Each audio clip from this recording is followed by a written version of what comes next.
Praise the lord. ఈరోజు వాక్య ధ్యానాంశము మత్తయి సువార్త 9వ అధ్యాయము 9వ వచనము నుండి 17వ వచనము వరకు. యేసు అక్కడ నుండి వెళ్ళుచు సుంకపు మెట్టునొద్ద కూర్చుండి ఉన్న మత్తయి అని ఒక మనుష్యుని చూచి, నన్ను వెంబడించుమని అతనితో చెప్పగా, అతడు లేచి ఆయనను వెంబడించెను. ఇంటిలో భోజనమునకు యేసు కూర్చుని ఉండగా, ఇదిగో సుంకరులను పాపులను అనేకులు వచ్చి ఆయన యొద్దను ఆయన శిష్యుల యొద్దను కూర్చుండిరి. పరిసయ్యులు అది చూచి, మీ బోధకుడు సుంకరులతోనూ పాపులతోనూ కలిసి ఎందుకు భోజనము చేయుచున్నాడని ఆయన శిష్యులను అడిగిరి. ఆయన ఆ మాట విని, రోగులకే గాని ఆరోగ్యము గలవారికి వైద్యుడు అక్కరలేదు గదా, అయితే నేను పాపులను పిలువవచ్చి తిని గాని నీతిమంతులను పిలువ రాలేదు. గనుక కనికరమనే కోరుచున్నాను గాని బలిని కోరను అని వాక్యభావమేమిటో మీరు వెళ్ళి నేర్చుకొనుడని చెప్పెను. అప్పుడు యోహాను శిష్యులు ఆయన యొద్దకు వచ్చి, పరిసయ్యులను మేమును తరచుగా ఉపవాసము చేయుచున్నాము గాని నీ శిష్యులు ఉపవాసము చేయరు, దీనికి హేతువేమని ఆయనను అడుగగా, యేసు, పెండ్లి కుమారుడు తమతో కూడా ఉండు కాలమున పెండ్లి ఇంటి వారు దుఃఖపడగలరా? పెండ్లి కుమారుడు వారి యొద్ద నుండి కొనిపోబడు దినములు వచ్చును, అప్పుడు వారు ఉపవాసము చేతురు. ఎవడును పాత బట్టకు కొత్త బట్ట మాసిక వేయడు, వేసిన ఎడల ఆ మాసిక బట్టను వెలితిపరచును, చినుగు మరి ఎక్కువగును. మరియు పాత తిత్తులలో కొత్త ద్రాక్షారసము పోయరు, పోసిన ఎడల తిత్తులు పిగిలి ద్రాక్షారసము కారిపోవును, తిత్తులు పాడగును. అయితే క్రొత్త ద్రాక్షారసమును క్రొత్త తిత్తులలో పోయెదురు, అప్పుడు ఆ రెండును చెడిపోక ఉండునని చెప్పెను. ఆమెన్. ప్రభునందు ప్రియ దేవుని జనంగమా, మరొక నూతన దినాన్ని అనుగ్రహించిన దేవాది దేవునికే స్తుతి, ఘనత, మహిమ, ప్రభావములు కలుగును గాక. ఈరోజు దేవుడు మనకిచ్చిన ఈ ధ్యానాంశములో యేసుక్రీస్తు ప్రభుల వారు తన సువార్త ప్రారంభంలో తన సువార్తను క్రియల రూపంలో జరిగిస్తూ మరొక చోట నుండి మరొక చోటకి ఆయన ప్రయాణం చేస్తూ సువార్తను ప్రకటించేవారిగా ఉన్నారు. యేసుక్రీస్తు ఎప్పుడైతే ఈ లోకములో ఉన్నటువంటి అధికారుల వలె కాక పైనున్నటువంటి అధికారము గల వారి వలె ఆయన మాటలు అధికారము గల వారి వలె ఆయన వారికి బోధించాడని మనం జ్ఞానం చేశాము. అధికారము కలిగిన వాడు ఏ రీతిగా ఉంటాడు అనంటే, ఆయన ఎవ్వరికీ భయపడడు, ఎవ్వరిని లెక్క చేయడు. అలాగునని విర్రవీగితనం కానీ ఆయనలో హెచ్చింపు మనసు కానీ మనం ఎక్కడా చూడమండి. నా ప్రియ దేవుని జనంగమా, ఆయన సువార్త చేసుకుంటూ వెళుతున్న సమయంలో ఆయన సుంకపు మెట్టునొద్ద కూర్చుండి ఉన్నటువంటి మత్తయి అనేటువంటి ఒక మనిషిని చూచి, నన్ను వెంబడించమని అతనితో చెప్పినప్పుడు అతడు లేచి వెంటనే ఆయనను వెంబడించటం మనం ఇక్కడ చూసామండి. ఆయన ఆ సుంకరుని యొక్క ఇంటిలో భోజనమునకు కూర్చుండినప్పుడు అనేక మంది సుంకరులను పాపులను ఆయన యొద్దకు వచ్చి ఆయన యొద్దను ఆయన శిష్యుల యొద్దను కూర్చున్నారంటండి. ఈ సుంకరులు పాపులు ఎవరు? సుంకరులు పాపులు ఆనాటి యోధా జనాంగంలో వారు చెడిపోయిన వారుగాను, వారు పాపము చేసిన వారుగాను ఎక్కడ గుర్తింపబడ్డారు. వారికి సమాజంలో ఎటువంటి గుర్తింపు కానీ ఎటువంటి దాన్ని ఏమంటామంటే వారు ఏ విధమైనటువంటి గొప్ప పేరు కలిగినటువంటి వారు కారనమాట. అలాంటి వారు యేసయ్య ఎప్పుడైతే మత్తయి అనేటువంటి ఒక సుంకరుని ఆయన పిలిచాడో, ఆయన ఇంటికి వెళ్ళి ఆయనతో కలిసి భోజనం చేయాలని ఆశపడ్డాడో, ఈ విషయమును తెలుసుకున్నటువంటి అనేక మంది సుంకరులు పాపులు ఆయన వద్దకు వచ్చారు. ఎందుకు ఆయన వద్దకు రాబడ్డారు ఆలోచన చేశారా? వారు అప్పటికే సమాజంలో పేరు లేనటువంటి వారు, సమాజంలో వారికంటూ ఒక గుర్తింపు లేనటువంటి వారు. ఈ లోకంలో ఉన్నటువంటి ఆ ప్రజలు వారిని ఎన్నిక లేని వారిగా, వెలివేసిన వారిగా వారు ఉన్నటువంటి ప్రజలు. వారు పాపములోనే జీవించేటువంటి వారు. ఆ లోకాచారాలతోనూ, ఆచారాలతోనూ పట్టబడినటువంటి వారు. అట్లాంటి వారు అనేక సంవత్సరాలుగా వారు బాధింపబడుతూ, తృణీకరింపబడుతూ, పాపంలోను జీవిస్తూ ఉన్నటువంటి వారి మధ్యకు యేసయ్య వెళ్ళాడు. యేసయ్య యొక్క ఉద్దేశ్యం ఏమిటి? యేసయ్య నశించిపోతున్నటువంటి వారిని రక్షించడానికి వచ్చినటువంటి గొప్ప సేవకుడు. ఆయన నశిస్తూ ఉన్నటువంటి వారిని చూస్తూ ఉండేటువంటి వాడు కాదండి. ఆయనలో ఆ ఉద్దేశ్యం గానీ, ఆ తలంపులు గానీ లేవు. మంచిగా ఉన్నవారి దగ్గరికే నేను వెళతాను, స్థితిమంతుల దగ్గరికే నేను వెళతాను, ధనవంతుల దగ్గరే నేను కాపురం ఉంటాను, వారి హృదయంలో నేను నివాసం చేస్తానని దేవుడు ఎప్పుడూ చెప్పలేదండి. ఆయన అంటాడు కదా, నేను పాపులనే పిలువచ్చి తిని గాని పరిశుద్ధుల కొరకు నేను రాలేదు. నేను పాపులనే పిలువచ్చి తిని గాని నేను నీతిమంతులను కోసం నేను ఈ లోకంలోనికి రాలేదని చెప్పటం మనం ఇప్పుడు చదివాము. కాబట్టి నా ప్రియ దేవుని జనాంగమా, ఆనాడు ఎన్నిక లేనటువంటి ఆ సుంకరులు, ఆ పాపులు ఎప్పుడైతే యేసయ్య యొద్దకు వచ్చారో, ఆయనే వారి వద్దకు వెళ్ళడానికి కారణం ఏమిటంటే, ఎన్నిక లేనటువంటి వారిని దేవుడు ఎన్నిక కలిగిన వారిగా మార్చటానికి ఆయన ఇష్టపడ్డారనమాట. కాబట్టి ఎప్పుడైతే మత్తయి అనే సుంకరుని ఆయన పిలిచాడో, వెంటనే ఆయనకు లోబడ్డాడు. ఆయనను వెంబడించాడనమాట. ఎప్పుడైతే ఆయనను వెంబడించాడో, ఆయన ఇంటిలోనికి వెళ్ళి ఆయన భోజనం చేయాలని ఆశపడ్డాడు.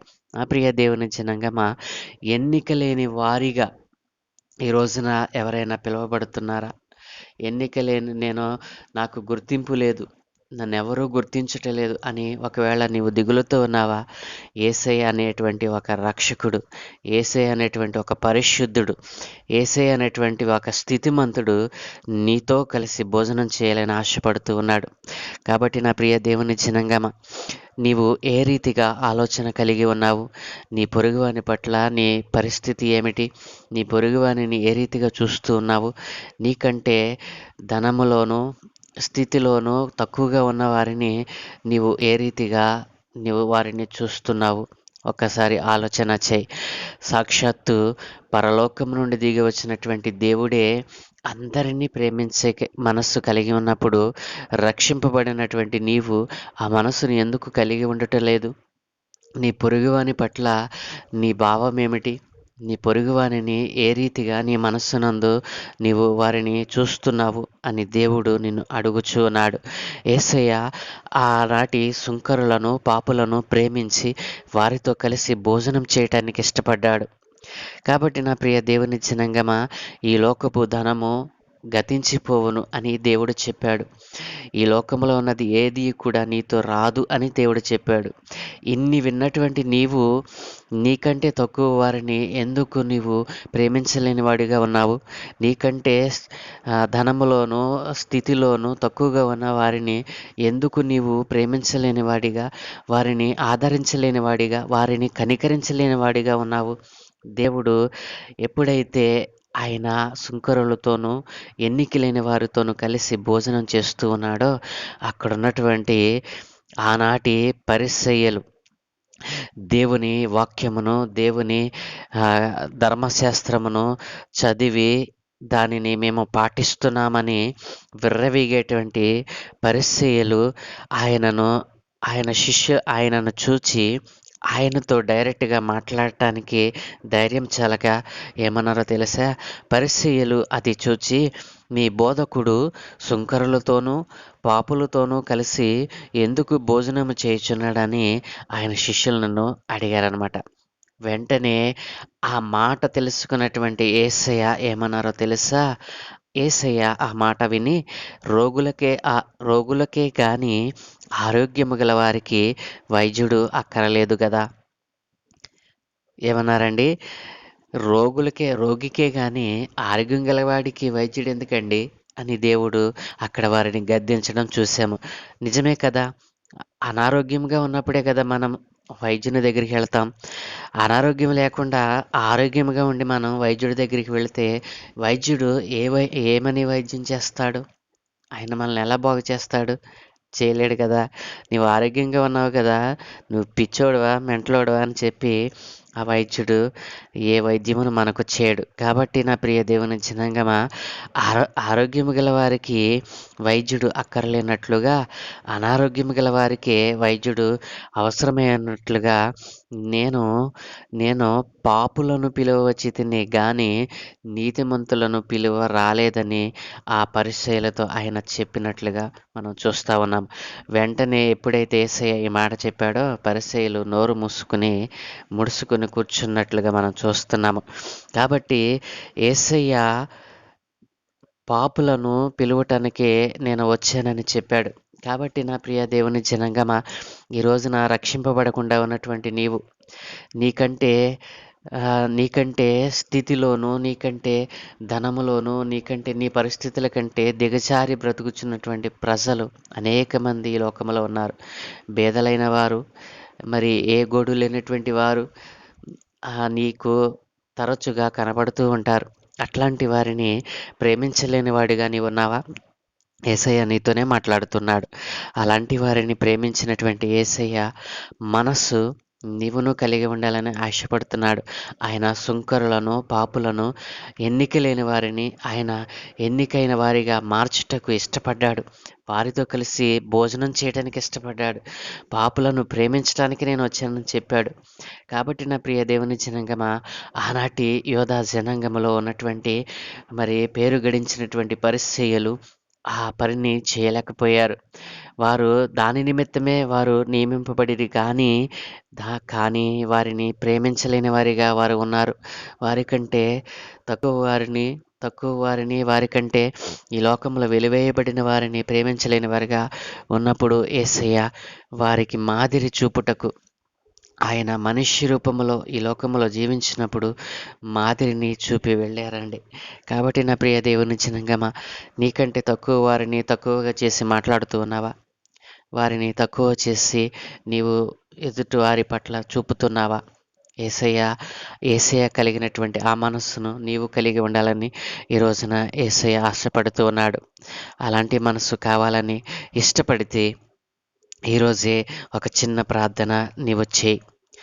సకల ఆశీర్వాదములకు కారణభూతుడైన తండ్రి, పాపులను ప్రేమించుటకు ఇష్టపడినవాడా, మీకు స్తోత్రాలు నాయన.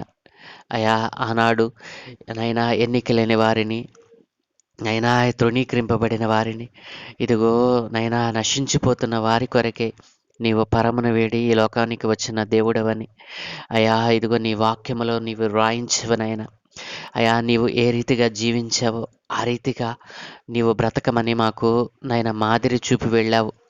అయా, పాపులను ప్రేమించే మనస్సు, అయా పాపులను అయా కరుణించే మనస్సు, అయా ఇదిగో తండ్రి తక్కువగా అయా నేను తక్కువ వాడని, ఎన్నికలేని వాడని అని తమలో తాము అనుకుంటున్న వారిని ఓదార్చడానికి, వారిని బలపరచడానికి వచ్చినటువంటి గొప్ప దైవజనుడవు నాయన.